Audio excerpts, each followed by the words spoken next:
Before I get into the video, I want to say this. Make sure that you're showing up to places where you're welcomed, where you're celebrated, not just tolerated. You know, this isn't about arrogance or anything like that. It's about real spiritual discernment. You know, I don't care if it's a restaurant, a church, friend's home, around your family. Pay attention. You literally, when you walk in certain places, you can feel, you know, that weird energy shift in the room. You can see the side eye. You hear the whispers. It's a clear signal to stop investing your precious time and energy in places that drain your spirit. I saw the video of the elderly woman. She was a woman of color. She was at a church, and you can tell that the people there did not want her there. I'm going to try to find that video and post it in the comments, but it was hard to watch. You can tell they did not want her there. And that's what made me want to say this. You know, make sure you're showing up to places where you're celebrated, you know. So just wanted to get that out the way. And just really quick, get in the habit of asking God to divinely direct your feet away from evil appointments, you know, not just wicked places, but any environment that steals your peace, undermines your confidence, or attempts to diminish your light. Now, let's get into the message. When you speak truth, when you see through people's games, or when you simply refuse to conform to others' expectations, you might face labels like you're mentally unstable or you're crazy. I saw a post the other day that said, if their logic says you're mentally ill because you can see through their games, then what does it say about them for obsessing over someone that they claim is broken or crazy? If you're so unwell, why are they keeping up, spying, plotting, and losing sleep over little old you? That's not power, that's obsession. You know, when Jesus walked the earth, even he was accused of being out of his mind or having a demon.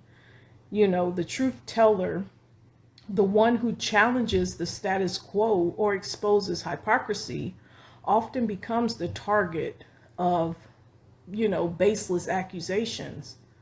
But I'm here today to remind you to, if this is your situation, remain in your power, because this is what the enemy wants you to do. He wants you to fold, you know, when you're going through situations like this. When many come against you, you know, you don't have to prove anything. You don't always have to, you know, just, you know, stoop to their level. You know, God will do the proving for you. He saw the sleepless nights, the quiet tears, you know, crying out, Lord, why me? You know, here's the real truth for many of you, you know, that have to go through this. The people around you, they see your power. That's why they feel the need to, you know, constantly spy on you, you know, block you, plot, you know, attempt to like stop your flow. You are extremely powerful.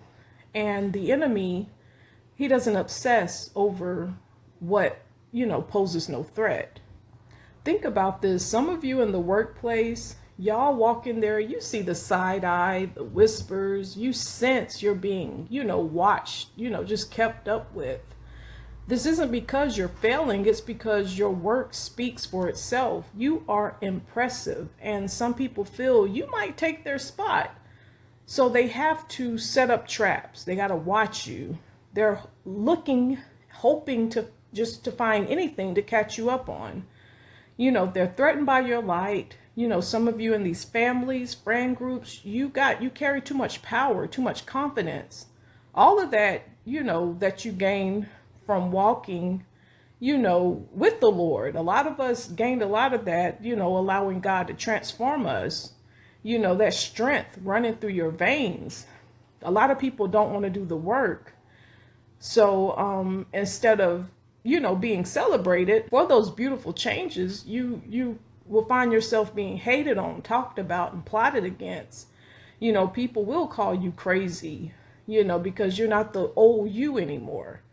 You know, they'll speak badly about you. And they, you know, honestly, they're doing it in hopes that all that positive attention that you're gaining will go towards something else, something maybe that's not real.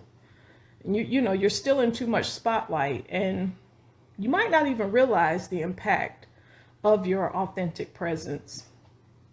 And listen, I get it. Situations like this, we feel we gotta speak up, you know, overexhaust ourselves, clearing up every lie, every rumor. But my advice to you is let them talk. Let them call you crazy.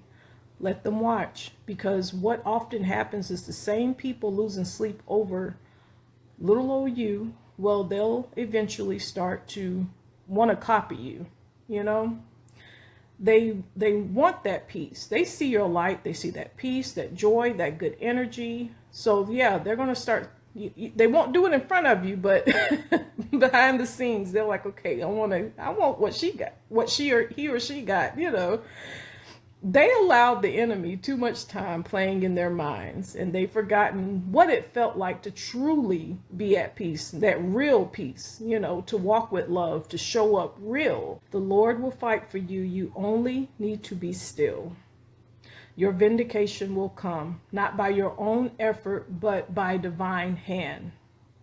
So in the meantime, I need you to embrace your power and protect your peace. Trust the divine.